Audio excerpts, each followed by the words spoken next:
صل على سيدنا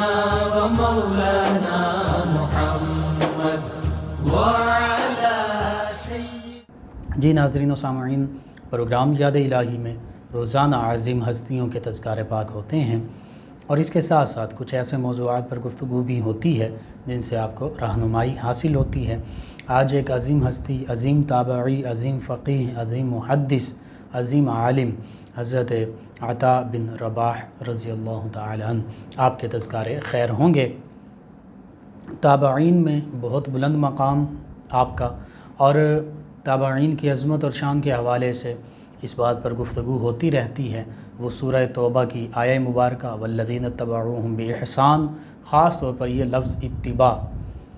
اسی سے تابعی بنا کہ صحابہ کرام کی پیروی کرنے والے، اتباع کرنے والے، ان کے نقش قدم پر چلنے والے، ان سے براہ راست فیض یاب ہونے والے، ان سے براہ راست علم اور علم تفسیر، قرآن، سنت، علم حدیث، فقہ حاصل کرنے والے، یہ وہ ہیں کہ جنہیں قرآن نے والذین اتبعوہم بإحسان فرمایا کہ یہ نیکی اور بھلائی کے ساتھ مہاجرین اور انصار صحابہ کرام کی پیروی کرنے والے ہیں۔ تو یوں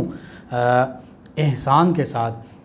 ان کا تذکرہ فرمایا، اور ان کے لیے یہ خوشخبری صحابہ کرام علیہم الرضوان کی اتباع کی شکل میں ان کو عطا فرما دی کہ جیسے صحابہ کرام علیہم الرضوان سارے کے سارے انصار مہاجرین سبقت اختیار کرنے والے، پہل اختیار کرنے والے ایمان میں،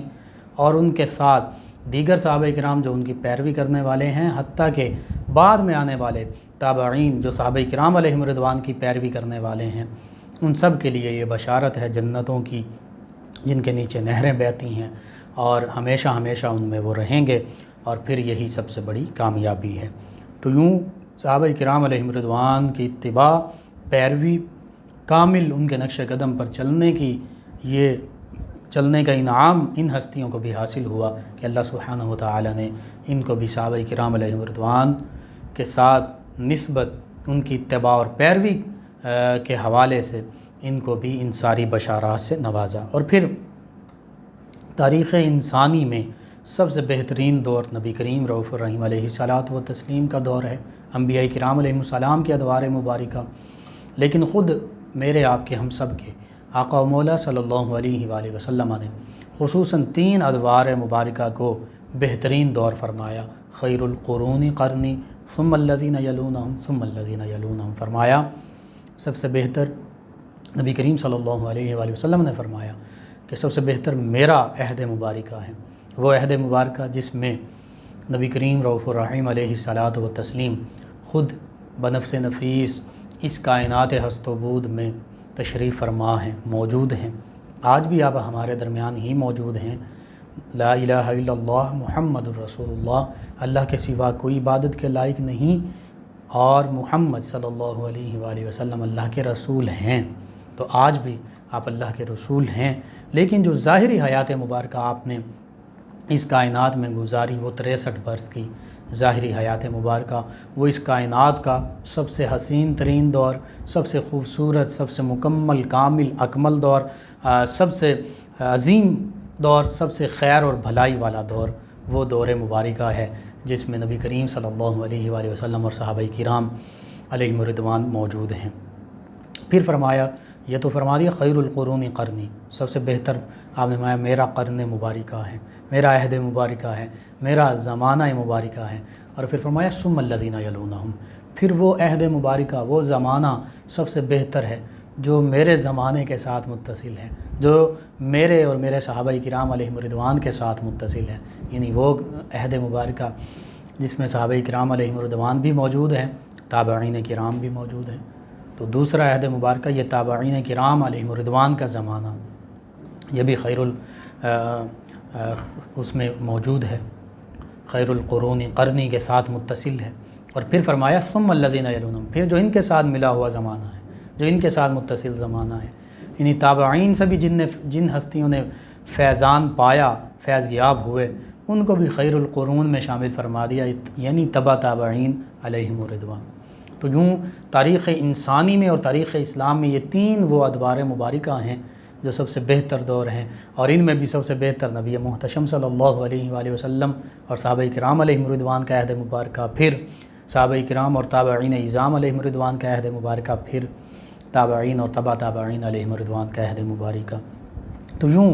یہ وہ زمانے ہیں کہ جن کی خوشخبری، جن کے بہتری، جن کی بھلائی کا خود پیارے آقا و مولا صلی اللہ علیہ وآلہ وسلم نے ہمیں جن کے بارے میں ارشاد فرما دیا تھا۔ اور پھر صحابہ کرام ہوں یا تابعین اعظام ہوں، نبی رحمت صلی اللہ علیہ وآلہ وسلم نے فرمایا تھا کہ لا تمسن النار، کہ جو آگ جو ہے وہ نہیں چھوئے گی کن کو؟ من رآنی، جس نے مجھ کو دیکھا، اور رآنی من رآنی، یا جس نے اس کو دیکھا، اور رآ من رآنی، یا جس نے اس کو دیکھا جس نے مجھے دیکھا۔ یعنی نبی کریم صلی اللہ علیہ وآلہ وسلم فرما رہے ہیں کہ وہ عظیم ہستیاں صحابہ کرام علیہ رضوان جنہوں نے میری زیارت کی، انہیں بھی آگ نہیں چھو پائے گی۔ اور پھر فرمایا کہ جنہوں نے ان کی زیارت کی، کہ جنہوں نے میری زیارت کی، یعنی صحابہ کرام کی جنہوں نے زیارت کی، انہیں بھی آگ نہیں چھوئے گی۔ یہ تصور بھی نہیں کیا جا سکتا معاذ اللہ۔ اور اللہ کے پیارے حبیب صلی اللہ علیہ وآلہ وسلم کا یہ فرمان اس کی تصدیق کر رہا ہے کہ صحابہ کرام علیہم رضوان ہوں یا تابعین اعظام علیہم رضوان ہوں، اللہ کے پیارے حبیب صلی اللہ علیہ وآلہ وسلم فرما رہے ہیں کہ انہیں جہنم کی آگ نہیں چھو پائے گی۔ اور یہاں پر مطلقاً آگ کا ذکر فرمایا، یعنی انہیں کسی قسم کی کوئی آگ نقصان نہیں پہنچا سکتی۔ یہ عظمت، یہ شان، یہ رفعت ہے صحابہ کرام اور پھر ان کے فیض یافتہ تابعین اعظام علیہم رضوان کی۔ اور پھر جب ہم نبی کریم رؤوف الرحیم علیہ الصلاۃ والتسلیم کا وہ خوبصورت، وہ بابرکت، وہ عظیم عہد مبارکہ دیکھتے ہیں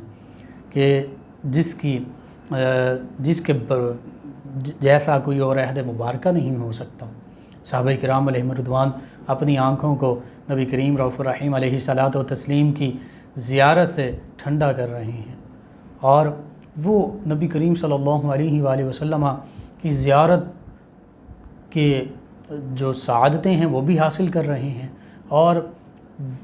اپنی آنکھوں کو ٹھنڈا کرنے کے ساتھ ساتھ نبی کریم صلی اللہ علیہ وآلہ وسلم کی زیارت سے یوں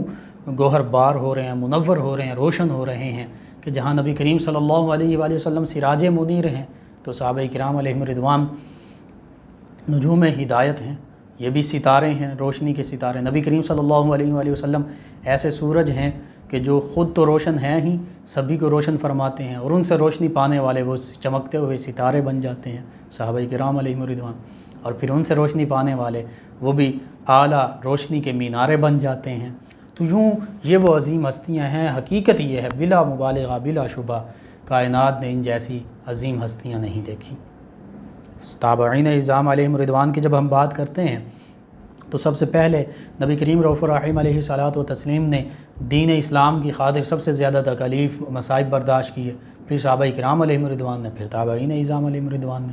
اور حدیث مبارکہ میں بھی ہے کہ سب سے زیادہ مصائب اور تکالیف انبیاء کرام علیہم السلام پر آتی ہیں، پھر اس کے بعد فرمایا کہ جو جتنا دین میں پختہ ہوتا ہے ان پر مصائب اور تکالیف زیادہ آتی ہیں۔ تو نبی کریم صلی اللہ علیہ وآلہ وسلم اور انبیاء و مرسلین علیہم الصلاۃ والتسلیم کے بعد اہل بیت اطہار علیہم السلام، صحابہ کرام علیہم رضوان، انہی نے تو سب سے زیادہ تکالیف اور مصائب کو جھیلا ہے، ان کا سامنا کیا دین اسلام کی خاطر۔ پھر ان کے بعد تابعین اعظام ہیں، پھر ان کے بعد تبع تابعین اعظام ہیں، حتیٰ کہ پھر فقہائے اسلام، ائمہ اسلام، ہم دیکھتے ہیں سبھی ان عظیم ہستیوں کی سیرت کو جب ہم پڑھتے ہیں، کردار کو پڑھتے ہیں، ان کی زندگیوں کو پڑھتے ہیں، ان کی زندگیوں کے بارے میں پڑھتے ہیں، تو ہمیں پتہ چلتا ہے کہ ان عظیم ہستیوں نے دین اسلام کی خاطر ہر قسم کی قربانیاں دی ہیں۔ تو یوں دین اسلام جو اس پوری دنیا میں پھیلا ہے وہ نبی کریم رؤوف الرحیم علیہ الصلاۃ والتسلیم کی قربانیوں اور آپ کی مساعیوں، آپ کی کوششوں کے نتیجے میں پھیلا۔ وہ صحابہ کرام علیہم رضوان، اہل بیت اطہار علیہم السلام کی قربانی کے نتیجے میں پھیلا، وہ ان تابعین اعظام علیہم رضوان کی قربانیوں اور کوششوں کے نتیجے میں پھیلا ہے۔ تو یوں اس حوالے سے یہ وہ عہد زرعی ہے، وہ درخشاں عہد مبارکہ ہے، وہ خوبصورت لمحات ہیں کہ کائنات نے ان جیسے لمحات، ان جیسی عظیم گھڑیاں نہیں دیکھی۔ تو ایک تصور کیجئے، سوچئے، خیال کے گھوڑے دوڑائیے تو پتہ چلتا ہے کہ وہ عہد مبارکہ کہ جس میں بظاہر یوں آج کی طرح فیسیلیٹیز بھی نہیں تھیں، آسائشیں بھی نہیں تھیں، سہولیات بھی نہیں تھیں، اور ہر حوالے سے انسان کو، مسلمانوں کو، صحابہ کرام تابعین اعظام کو مشکلات کا سامنا تھا۔ ان مشکلات کے دور میں، ادوار میں، ان صحابہ کرام علیہم رضوان، ان تابعین اعظام علیہم رضوان نے دین کی خاطر تکالیف بھی برداشت کی، مسائل بھی برداشت کیے، مصائب بھی برداشت کیے، لیکن حق کی خاطر یہ ڈٹے رہے۔ اور پھر اس آیت کریمہ کے بھی مصداق بنے، ان الذین قالوا ربنا اللہ ثم استقاموا تتنزل علیہم الملائکہ الا تخافوا ولا تحزنوا وابشروا بالجنۃ التی کنتم توعدون۔ جنت کی بشارتیں تو ان ہستیوں کے لیے قرآن مجید فرقان حمید میں بھی آ رہی ہیں، تو اس کے ساتھ ساتھ یہاں پر بھی فرمایا جا رہا ہے کہ جو کہہ دیتے ہیں ہمارا رب اللہ ہے، پھر اس پر ثابت قدم رہتے ہیں، پھر فرشتوں کا ان پر نزول ہوتا ہے، اور پھر فرشتے انہیں کہتے ہیں ڈرو بھی نہیں، غم بھی نہ کرو، اور تمہیں اس جنت کی بشارت دی جاتی ہے جس کا تم سے وعدہ کیا جاتا تھا۔ حتیٰ کہ اللہ سبحانہ و تعالیٰ اس سے اگلی آیت کریمہ میں فرماتا ہے کہ جو تم وہاں چاہو گے تمہیں میسر آئے گا، تمہیں ملے گا، اور یہ اللہ کی طرف سے تمہاری میزبانی کی جائے گی۔ تو یوں نحن اولیاؤکم فی الدنیا والآخرہ ولکم فیہا ما تشتہی انفسکم ولکم فیہا ما تدعون نزلا من غفور الرحیم۔ فرمایا کہ اللہ فرما رہا ہے ہم تمہارے ولی ہیں، ہم تمہارے دوست ہیں، ہم تمہارے مددگار ہیں، اور جو تم چاہو گے جنت میں تمہیں جو خواہش کرو گے فوراً تمہیں مل جائے گا۔ اور جہاں تک فرما دیا نزلا من غفور الرحیم، یہ سب تمہارے رب رحیم اور رب غفور کی طرف سے یہ ساری تمہارے لیے نعمتیں ہیں، بشارتیں ہیں، خوشخبریاں ہیں۔ تو یوں صحابہ کرام علیہم رضوان ہوں، تابعین کرام علیہم رضوان ہوں، ان کی عظمتیں، ان کی رفاعتیں، ان کی شانیں وراء الورا ہیں۔ قرآن بھی ان کی شان بیان کر رہا ہے، نبی صلی اللہ علیہ وآلہ وسلم کا فرمان بھی ان کی شان بیان کر رہا ہے۔ تو انہی عظیم ہستیوں میں ایک عظیم ہستی ہیں حضرت عطاء بن رباح رضی اللہ تعالیٰ عنہ۔ آپ کا جب ہم گھرانے کی اور خاندانی پس منظر کی بات کرتے ہیں تو اگرچہ آپ یمن کے رہنے والے ہیں، آپ کا خاندان یمنی ہے، لیکن آپ کا خانوادہ جو ہے وہ یمن سے ہجرت کر کے مکہ المکرمہ پہنچا، یہاں پر آتا ہے، دین اسلام کی نعمت بھی پاتا ہے۔ اور اس کے ساتھ ساتھ جب ہم عطاء بن رباح رضی اللہ عنہ ان کی بات کرتے ہیں تو اگرچہ شروع میں یہ ایک غلام کے طور پر رہے، لیکن اس غلامی کے بھی دور میں انہوں نے ایسی اعلیٰ مثال ہمارے لیے بھی قائم کی کہ آج بھی جب ہم پڑھتے ہیں، سنتے ہیں ان کے بارے میں تو ہم حیران رہ جاتے ہیں کہ ایک شخص غلام ہے، لیکن اس غلامی کے بھی عہد میں جب خدمات سر انجام دے رہا ہے تو جس خاتون کا آپ غلام تھے، آپ اس اپنی مالکہ کے کام بھی سر انجام دیتے، جو ذمہ داریاں آپ کے سر پر تھیں آپ ان کو بھی بہم سر انجام دیتے، مکمل طور پر پورا کرتے۔ اس کے ساتھ ایک 3 حصے آپ نے بنائے ہوئے تھے اپنے اوقات کے، ایک حصہ جو ہے وہ اپنی مالکہ کی طرف سے جو عائد کردہ ڈیوٹیز تھیں ان کو پورا کرتے، دوسرا حصہ جو ہے وہ عبادت اور زہد و تقوی اللہ کی یاد میں مشغول رہتے، تیسرا حصہ جو ہے وہ علم حاصل کرنے میں مشغول رہتے، یعنی علم بھی ہے، عمل بھی ہے، سب کچھ ہے۔ تو یوں حضرت عطاء بن رباح رضی اللہ عنہ وہ تابعی ہیں، صحابہ کرام علیہم رضوان اور جید اور کبار صحابہ کرام علیہم رضوان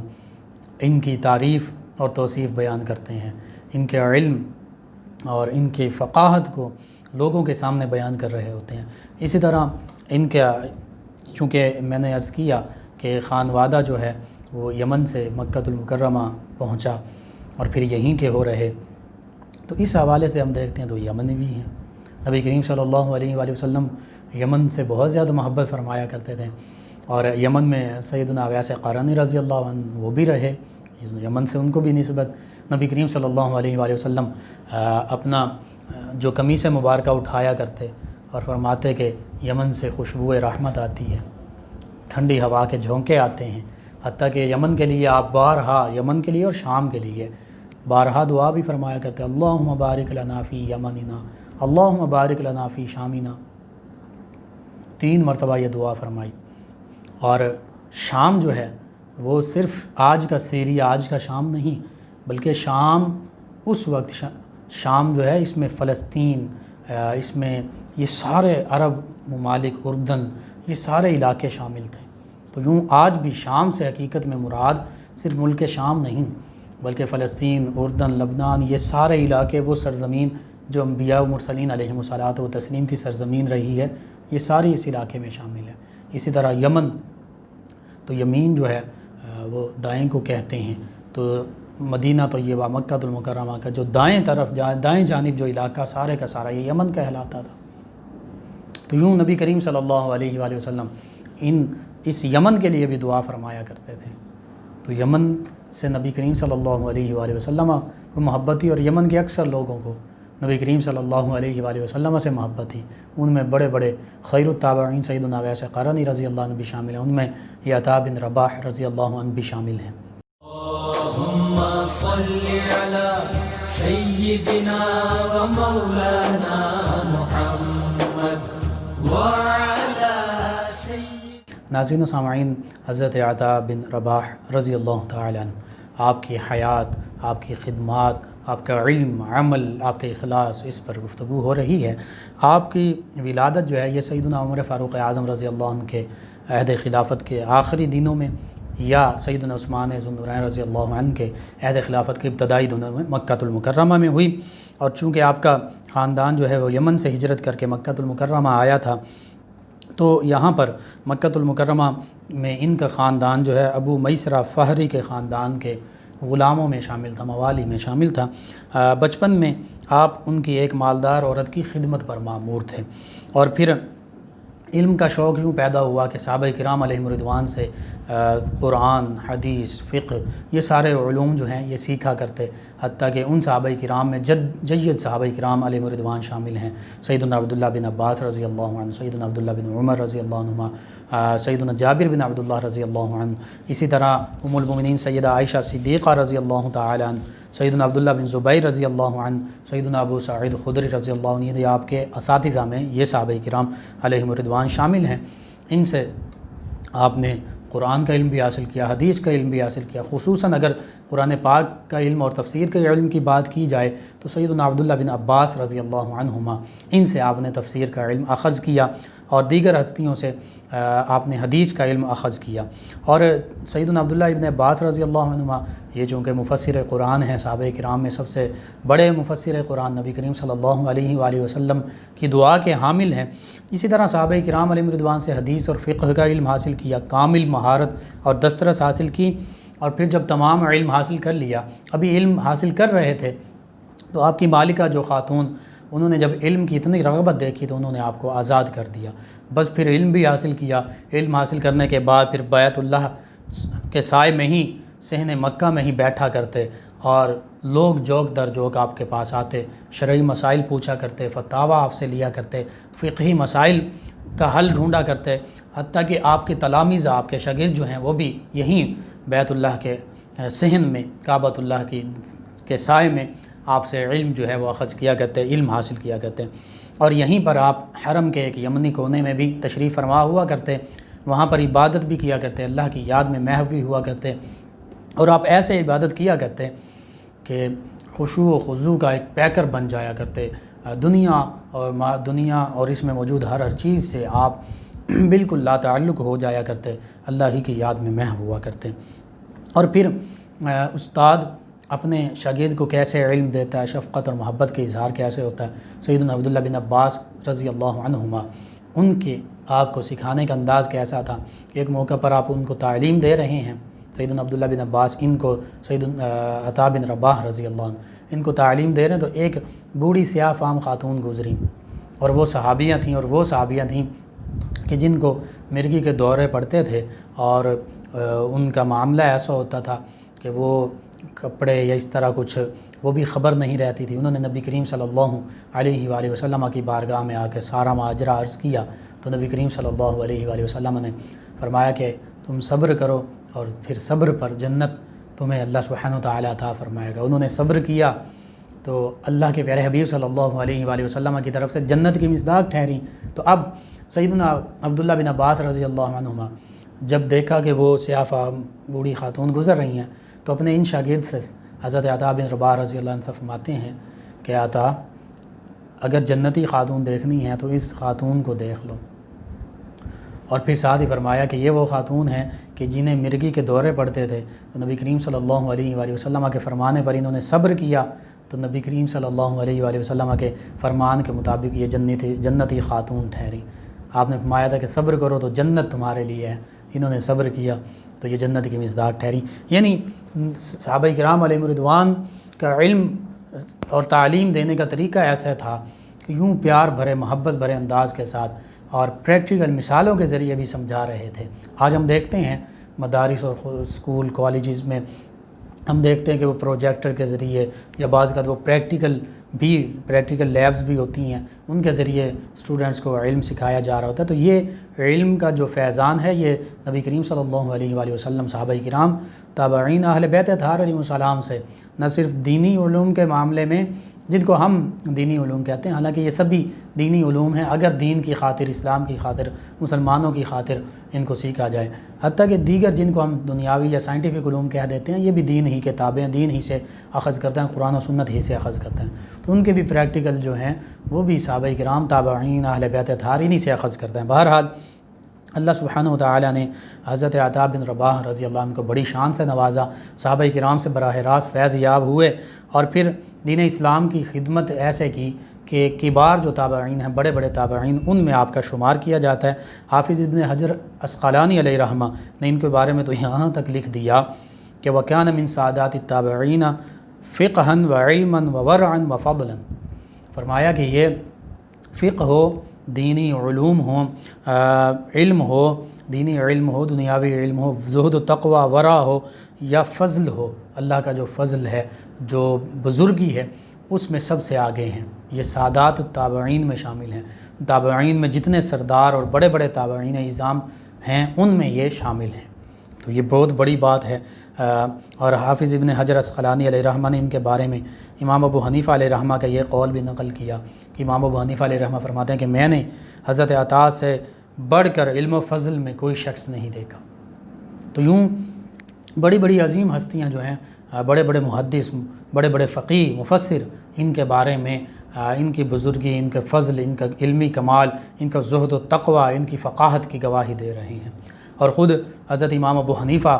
رضی اللہ عنہ ان حضرت عطا بن رباح رضی اللہ عنہ کے شاگرد بھی رہے ہیں، ان سے بھی علم حاصل کیا ہے اور ان سے بھی زانو تلمذ ان کے سامنے بھی طے کیے ہیں۔ تو جن کے شاگرد ایسے عظیم امام ہوں، امام اعظم امام ابو حنیفہ رضی اللہ عنہ، تو پھر ان کے استاذ گرامی، ان کا کیا کہنا، ان کی عظمت، ان کی رفعت، ان کی شان کیا ہوگی۔ اسی طرح ایک مرتبہ جب سیدنا عبداللہ بن عمر رضی اللہ عنہما، سیدنا عمر فاروق اعظم رضی اللہ عنہ کے صاحبزادے جو علم کے پیکر تھے، فقہ میں بھی کمال تھے، احادیث مبارکہ جنہوں نے بہت زیادہ روایت کی ہیں، یہ مکہ المکرمہ عمرہ ادا کرنے کے لیے تشریف لے گئے، تو لوگ ان سے استفادہ کرنے کے لیے، علمی فیض حاصل کرنے کے لیے ان کے ارد گرد جمع ہو گئے، اور ہر ایک کی خواہش تھی کہ ہر ایک ان سے کوئی نہ کوئی علمی نکتہ، علمی مسئلہ، علمی گفتگو جو ہے وہ سیکھ سکے اور پوچھ سکے۔ تو آپ نے ان سب سے مخاطب ہو کر فرمایا، اہل مکہ، تعجب ہے، حیرانگی کی بات ہے کہ تم مجھ سے مسائل دریافت کرنے آئے ہو، حالانکہ تمہارے درمیان عطا بن رباح رضی اللہ عنہ موجود ہیں۔ اور اسی طرح یہ سیدنا عبداللہ بن عمر رضی اللہ عنہما ان کے بارے میں فرما رہے ہیں کہ تمہارے درمیان جب عطا بن رباح رضی اللہ عنہ موجود ہیں تو پھر مجھ سے مسئلہ پوچھنے کی ضرورت نہیں ہے، اور یہ تمہارے پاس ہر وقت ہر لمحہ موجود رہتے ہیں مکہ المکرمہ میں، بیت اللہ میں۔ اور پھر سیدنا عبداللہ بن عباس رضی اللہ عنہما آپ فرمایا کرتے تھے کہ اہل مکہ، جب تمہارے پاس عطا بن رباح یہ موجود ہیں تو تمہیں میرے پاس آنے کی کوئی حاجت ہی نہیں، کوئی ضرورت ہی نہیں۔ یعنی ان ہستیوں سے، سیدنا عبداللہ بن عمر رضی اللہ عنہما ہوں، سیدنا عبداللہ بن عباس رضی اللہ عنہما ہوں، ان سے حضرت عطا بن رباح رضی اللہ عنہ نے مکمل تفسیر، حدیث، فقہ، سارے علوم سیکھے تھے۔ تو اس لیے آپ فرما رہے ہیں کہ ہمارے شاگرد عطا بن رباح رضی اللہ عنہ جب یہاں موجود ہیں، سبھی علوم انہوں نے ہم سے سیکھ لیے ہیں، تو پھر آپ ان سے مسئلہ دریافت کیا کریں، وہ وہی مسئلہ بیان کریں گے، وہ وہی علمی اور شرعی بات کریں گے جو ہم سے انہوں نے سیکھی ہے۔ تو یوں اپنے شاگرد کی ایسے پذیرائی فرما رہے ہیں یہ صحابہ کرام علیہم رضوان۔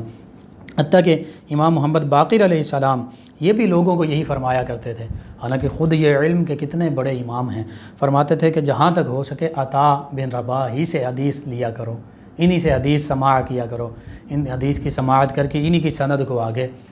لوگوں تک پہنچایا کرو۔ امام شافعی رضی اللہ عنہ ان کا قول ان کے بارے میں کیا، یہ فرماتے ہیں کہ تابعین میں حضرت عطا بن رباح رضی اللہ عنہ ان سے زیادہ اتباع حدیث کرنے والا کوئی نہیں تھا، یعنی حدیث کو اچھے طریقے سے اخذ کرنے والا اور سند کے ساتھ اخذ کرنے والا، لوگوں کو تک پہنچانے والا، حتیٰ کہ اس کی پیروی کرنے والے یہ عطا بن رباح ہی ہیں۔ امام اوزاعی علیہ الرحمہ نے ان کے بارے میں کیا فرمایا، یہ فرماتے تھے کہ جس وقت حضرت عطا رضی اللہ عنہ کا انتقال ہوا اس وقت وہ روئے زمین پر لوگوں میں سب سے زیادہ محبوب شخصیت تھی، یعنی اللہ کی بارگاہ میں بھی، لوگوں میں بھی، لوگوں کی بھی نظر میں وہ سب سے زیادہ پسندیدہ ہستی تھے، پسندیدہ شخصیت تھیں۔ اسی طرح چونکہ آپ حرم مکہ میں بیٹھا کرتے تو حرم مبارکہ کے صحن میں آپ کی علم کی مجلس جو ہے وہ بپا ہوا کرتی، رونق پذیر ہوا کرتی۔ آپ کی مجلس علم کا معیار کیا تھا، اس کے بارے میں ابن جرح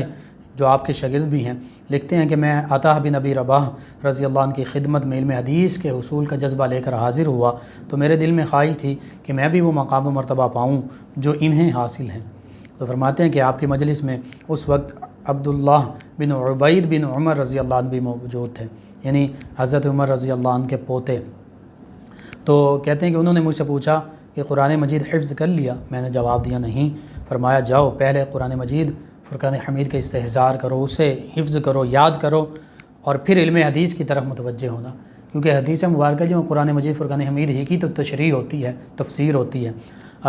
تو کہتے ہیں کہ میں واپس آ کر تعلیم قرآن میں مشغول ہو گیا۔ کچھ عرصہ بعد دوبارہ حاضر ہوا تو اتفاق سے اس دن بھی عبداللہ وہاں موجود تھے۔ پوچھا کہ قرآن مجید فرقان حمید کی تعلیم حاصل کر لی؟ تو میں نے جواب دیا ہاں۔ پھر انہوں نے دوسرا سوال اٹھایا کہ فرائض کا علم بھی سیکھا؟ علم وراثت جو ہے، فرائض سے مراد جو وراثت کا علم ہے، اس کو نبی کریم رؤوف الرحیم علیہ الصلوۃ والتسلیم نے نصف علم فرمایا تھا۔ تو کہتے ہیں کہ میں نے یوں عرض کیا کہ نہیں، تو انہوں نے پھر مجھے واپس بھیج دیا اور فرمایا کہ جاؤ فرائض کا علم، علم وراثت جو ہے، وراثت کا علم بھی حاصل کرو، پھر واپس آنا۔ فرماتے ہیں کہ چنانچہ میں پھر واپس آ گیا، فرائض کا علم سیکھا، اور علم سیکھنے کے بعد جب میں تیسری بار حاضر ہوا تو مجھے حضرت عطا کی مجلس علم میں بیٹھنے اور اکتساب علم کی اجازت ملی۔ یعنی یہاں پر ہمیں پتہ چلتا ہے کہ حدیث مبارکہ کا علم بھی حاصل کرنے کے لیے ہمیں کئی دیگر علوم جو ہیں ان کا پتہ ہونا چاہیے، اور چونکہ یہ ہستیاں جو ہیں یہ تو اہل عرب میں سے تھیں، عربی جانتی تھیں، اہل لغت میں سے ہیں، تو عربی زبان پر ان کی اپنی زبان ہے۔ لیکن جب ہم یہاں دیکھتے ہیں بر صغیر پاک و ہند میں یا دیگر ممالک جو اہل عرب نہیں ہیں، تو پھر اس وقت کے لیے ہمیں سب سے پہلے عربی زبان سیکھنی پڑتی ہے، جس میں صرف، نحو، عربی زبان کے قواعد ہوتے ہیں، انشاء ہے، فصاحت و بلاغت ہے، تاکہ منطق، فلسفہ، یہ پھر علوم جو ہیں یہ سیکھنے پڑتے ہیں۔ پھر اس کے بعد قرآن و سنت کے علوم پر رسائی حاصل ہوتی ہے۔ تو یوں یہ فرماتے ہیں کہ میں پھر 17 برس تک ان کی خدمت میں رہا، عطا بن رباح رضی اللہ عنہ کی خدمت میں، اور پھر یہ ابن جرح اتنے برس جب خدمت میں رہے تو انہوں نے اپنے استاذ گرامی حضرت عطا بن رباح سے تمام علوم اخذ کیے، اور پھر یہ بھی فقہ میں، حدیث میں امام ٹھہرے۔ اسی طرح زہد و تقوی کی اگر بات کریں، اللہ کی بارگاہ میں حاضری کی بات کریں، عبادت کا عالم کیسا تھا، تو وہ وہی تھا کہ اللہ کی عبادت یوں کی جائے جیسے اللہ کو دیکھ رہے ہیں، ورنہ اللہ تو دیکھ رہا ہے۔ تو زہد و تقوی ایسا تھا جب آپ عبادت کر رہے ہوتے تو دنیا سے بالکل لا تعلق ہو جاتے اور اللہ کی یاد میں محو ہوتے، ارد گرد کی خبر نہ ہوتی۔ لباس کے بارے میں آپ سادہ سا عاجز انکساری کا پیکر بن کر سادہ سا لباس پہنتے، حتیٰ کہ روایات میں ہے کہ اس لباس کی قیمت 5 درہم سے زیادہ نہیں ہوتی تھی۔ آپ کے پاس وقت کے حکمران، خلیفہ، بادشاہان وقت وہ بھی آتے تو آپ ان کی طرف متوجہ نہیں ہوتے، حتیٰ کہ وہ اپنے دربار میں بلاتے، کبھی بھی ان کے پاس نہ گئے۔ ہاں،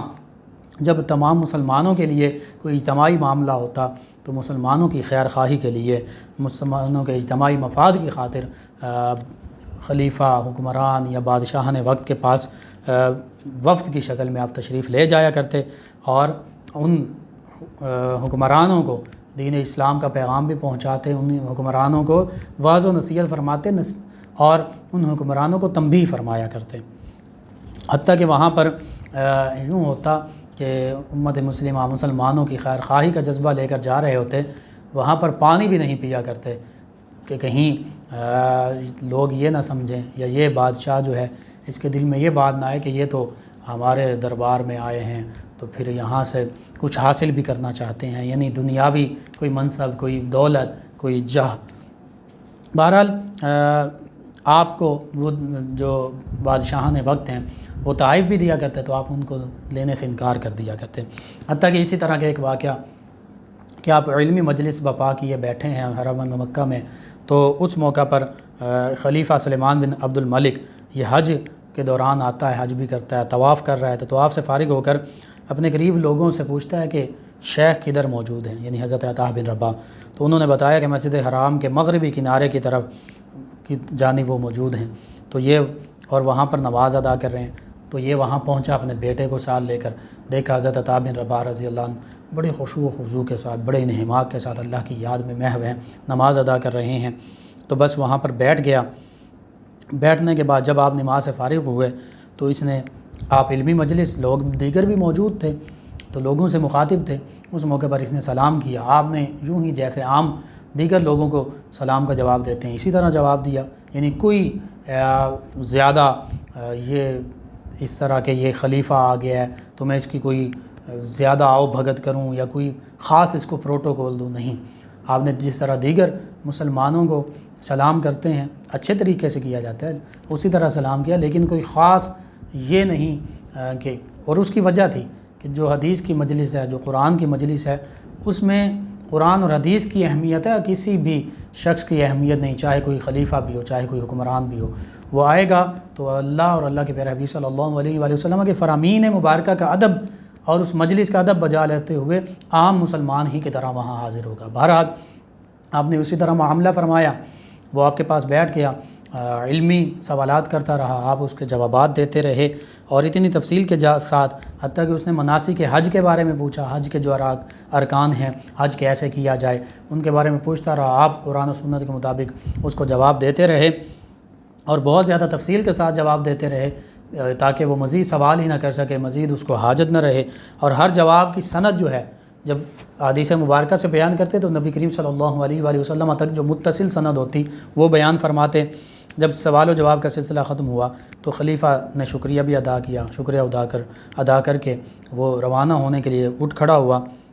سعی کے مقام کی طرف جاتے ہوئے خلیفہ نے منادی کرا دی، اعلان کروا دیا کہ اہل اسلام یہاں عطا بن ابی رباح موجود ہیں تو ان کے سوا کوئی اور فتویٰ نہ دے، اور اگر وہ نہ ہوں تو پھر عبداللہ بن ابی نجیح ان سے فتویٰ لیا جائے۔ پھر خلیفہ نے اپنے بیٹے کو بتایا کہ یہ شخص جسے تو نے ابھی دیکھا ہے یہ مسجد حرام کے مفتی اور علم میں سیدنا عبداللہ بن عباس رضی اللہ عنہما ان کے جانشین عطا بن رباح رضی اللہ عنہ ہیں، اور یہ بھی بتایا کہ یہ منادی انہی کے نام کی ہے، یعنی یہ جو میں نے اعلان کروایا انہی کے حوالے سے کروایا ہے۔ تو ناظرین و سامعین، ہمیں پتہ چلتا ہے یہ علم کی اہمیت تھی، یہ علم کی شان اور عظمت تھی۔ عالم کی یہ عظمت اور شان تھی کہ وہ دنیا کے لیے کبھی علم نہیں پڑھا کرتے تھے اور دنیاوی جاہ و منصب والے لوگوں کے پاس کبھی نہیں جایا کرتے تھے، حکمران وقت کے پاس نہیں جاتے تھے، الا یہ کہ کوئی مسلمانوں کا مفاد ہو، اجتماعی مفاد کی خاطر ضرورت پڑتی تھی تو جاتے تھے، اور وہاں سے پانی بھی نہیں پیا کرتے تھے اور صرف حق بات کہہ کر واپس لوٹ آیا کرتے تھے۔ تو یوں آج ہم نے دیکھنا ہے کہ آج بحیثیت مسلمان، بحیثیت عالم، بحیثیت فقیہ آج ہمارا رویہ کیسا ہے؟ کیا ہم امراء کے اور بادشاہان وقت کے دربار میں بہت زیادہ جاتے ہیں اور چاہتے ہی ہیں کہ ہمیں کوئی منصب، کوئی عہدہ حاصل ہو جائے؟ تو ان صحابہ کرام، ان تابعین اعظام علیہم الرضوان کا جو زندگی ہے، ان کی جو مثالیں وہ ہمارے سامنے موجود ہیں۔ اللہم صلی علی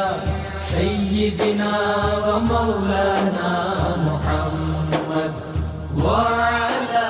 سید۔ ناظرین و سامعین، حضرت عطا بن رباح رضی اللہ عنہ آپ کے تذکار خیر ہو رہے ہیں۔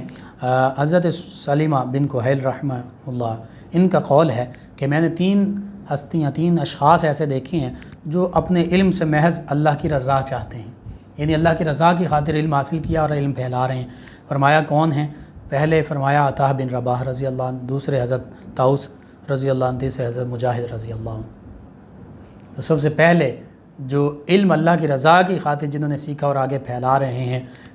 وہ حضرت عطا بن رباح رضی اللہ عنہ۔ اسی طرح تاریخ اسلام کی نام اور شخصیات آپ کے شاگردوں میں شامل ہیں، اور اگر ان شاگردوں کی بات کی جائے تو سب سے زیادہ وقت 17 برس تک ان کی خدمت میں رہنے والے امام ابن جریح رضی اللہ عنہ ہیں۔ ان کے علاوہ ابو ایوب سختیانی، امام اوزاعی، امام ابو حنیفہ، ان جیسے عظیم فقیہ، محدث، عالم ان کے شاگردوں میں شامل ہیں۔ اسی طرح ابو اسحاق، امام زہری، امام مجاہد، امام اعمش، حضرت حکم بن عتبہ، ابو زبیر علیہ رحمہ، ان کے اسماء بھی انہی کے شاگردوں میں شامل ہیں۔ یہ وہ ہستیاں ہیں، یہ وہ عظیم بڑے بڑے امام ہیں۔ کوئی حدیث کا امام ہے، کوئی تفسیر کا امام ہے، کوئی فقہ کا امام ہے۔ تو یہ سارے امام، تو یوں کہہ سکتے ہیں حضرت عطا بن رباح امام الائمہ ہیں، اماموں کے بھی امام ہیں۔ اور پھر آپ کی ذہانت، فطانت، اللہ سبحانہ وتعالی نے حافظہ ایسا عطا فرمایا، اور پھر آپ کے شاگردوں کا بھی حافظہ، حضرت امام ابو اعظم حنیفہ، ان کی بات کرتے ہیں، امام اعظم امام ابو حنیفہ رضی اللہ عنہ، اللہ سبحانہ وتعالی نے کتنی فقاہت عطا فرمائی، کتنی ذہانت اور فطانت عطا فرمائی۔ اور یہاں تک کہ جب امام ابو حنیفہ ان کی خدمت میں آتے تو حضرت عطا بن رباح رضی اللہ عنہ کے لیے جگہ خالی کر دیتے، جگہ بناتے اور اپنے قریب بٹھاتے، حتیٰ کہ ایک مرتبہ ان کے ایک شاگرد، عطا بن رباح رضی اللہ عنہ کے ایک شاگرد ابو القاسم علیہ رحمہ نے سوال کیا کہ آپ کے نزدیک ابو حنیفہ علیہ رحمہ کا علم مقام زیادہ ہے یا سفیان ثوری علیہ رحمہ کا؟ تو حضرت عطا بن رباح رضی اللہ عنہ نے فرمایا کہ میرے نزدیک ابو حنیفہ ابن جریح رضی اللہ عنہ ان سے بھی بڑے فقیہ ہیں۔ ابن جریح وہ ہیں کہ جو 17 سال حضرت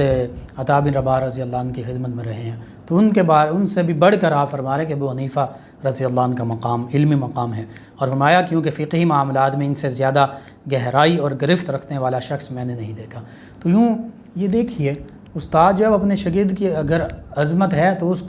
اس کے قائل بھی ہیں اور اس کو بیان بھی کر رہے ہیں، اور ایسا مقام دے رہے ہیں کہ اپنے پاس بٹھا رہے ہیں، اپنے ساتھ بٹھا رہے ہیں۔ تو یوں یہ عطا بن رباح رضی اللہ عنہ کی گوہر شناسی اور قدر دانی کی ایک عمدہ مثال ہے۔ آج ہم دیکھتے ہیں کہ ان مثالوں کو ہمیں چاہیے کہ ہم پیروی کریں۔ اگر ہم ان عظیم ہستیوں کی پیروی کرتے ہیں تو پھر یہ وہ ہستیاں جنہوں نے صحابہ کرام علیہم رضوان کی پیروی کی، اور صحابہ کرام علیہم رضوان وہ ہستیاں جنہوں نے نبی کریم صلی اللہ علیہ وآلہ وسلم کی پیروی کی۔ تو آج ان ہستیوں کو دیکھتے ہوئے ہمیں دین کا علم حاصل بھی کرنا ہے، اللہ کی رضا کے لیے حاصل کرنا ہے، اس کو آگے سے آگے پھیلانا بھی ہے، اور ان کا جو زہد و تقوی، اخلاص ہے، عمل ہے، اس پر کوشش کرنی ہے کہ اس کے مطابق ہمارا عمل ہو جائے۔ ناظرین و سامعین، علم و فضل کے یہ پیکر 114 ہجری میں وصال پا گئے اور مکہ المکرمہ ہی کی پاک سرزمین میں مدفون ہوئے۔ اللہ سبحانہ و تعالی ان پر اپنی ہزارہ رحمتیں فرمائے اور ان کے صدقے سے عالم اسلام کو سربلندی عطا فرمائے، آمین۔ ناظرین و سامعین، آپ کے اس پروگرام یاد الہی کو آپ یوٹیوب چینل پر دیکھ سکتے ہیں، سن سکتے ہیں۔ اس کے لیے یوٹیوب چینل یاد الہی یعنی YAAD_ILAHI یوٹیوب چینل یاد الہی کو سبسکرائب کیجئے، لائک کیجئے، کمنٹس کیجئے۔ اللہم صلی علی سیدنا و مولانا